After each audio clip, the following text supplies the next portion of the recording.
Months ago today, the coastal community of Surfside, Florida suffered an unspeakable tragedy when the Champlain Tower South condo building collapsed, killing 98 people.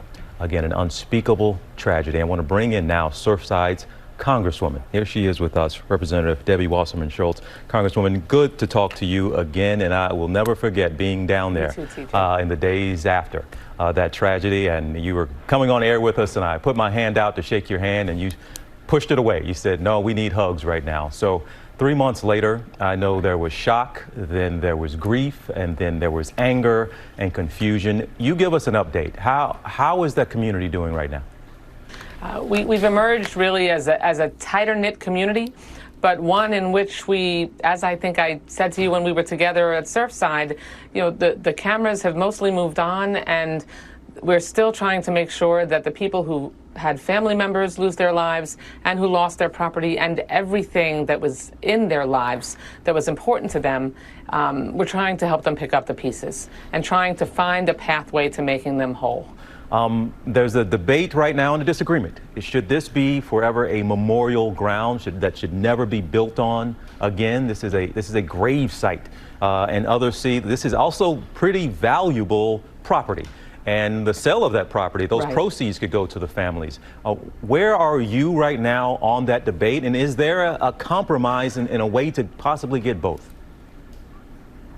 Well, there is a judge that is overseeing all of the cases with a receiver who is managing the resources that are eventually generated by whatever income results from lawsuits, from insurance proceeds, from the potential sale of property. I am certainly, as a federal official, not involved nor have a role in those decisions. One thing I am looking at is, at the end of all this, how are we going to make sure that there are enough resources to make people as whole as possible? This is extremely sensitive and difficult, and we have to make sure that we honor the memories and the sanctity of the lives that were lost, and also make sure that people can move on with their lives, so that there are people that are struggling right now financially who had, most people's homes are their biggest investment. And when it's just gone and you have nothing else and nowhere to go, then we've got to help. It's our responsibility to try to find a way to help them get their lives back. It is so incredibly difficult. And Congresswoman, if I can, one question about what's happening in D.C. right now, from the infrastructure bill to the threat of government shutdown to the debt ceiling debate. What are you hopeful about right now? Look, there cannot be a shutdown. We have to. Democrats have repeatedly, over and over, in every administration, stood up and voted to increase the debt limit to pay the bills that we already incurred. The Trump administration incurred billions of dollars in debt, and raising the debt ceiling is the responsibility of both parties so that we can make sure we don't jeopardize our economy or default on that debt. And what's essential is next week we have to make sure Republicans in the Senate join Democrats to take up the continuing resolution, increase the debt limit, make sure we don't default, and make sure we don't shut the government down.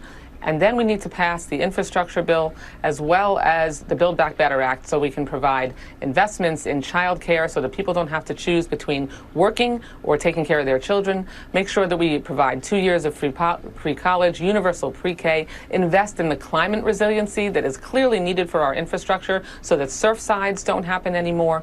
We have a lot to do, and we need to come together in a bipartisan way to do that. Unfortunately, we're not going to have Republican support. They've vowed to walk in lockstep and vote against anything we come up with.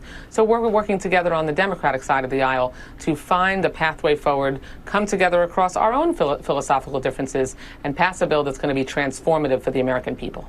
That's all in the next week. Stay tuned. Well, we appreciate you stopping by before you got too busy next week. Congresswoman, it's good to talk to you. And I know after the tragedy, all eyes, all cameras, everything was on the community. And I know sometimes in the weeks and months later, sometimes the cameras go away and the coverage goes away, but we're still thinking about you and your community down there as the recovery continues. Thank you so much, Congresswoman. We'll talk to you again soon, okay? Thank you, TJ. Take care.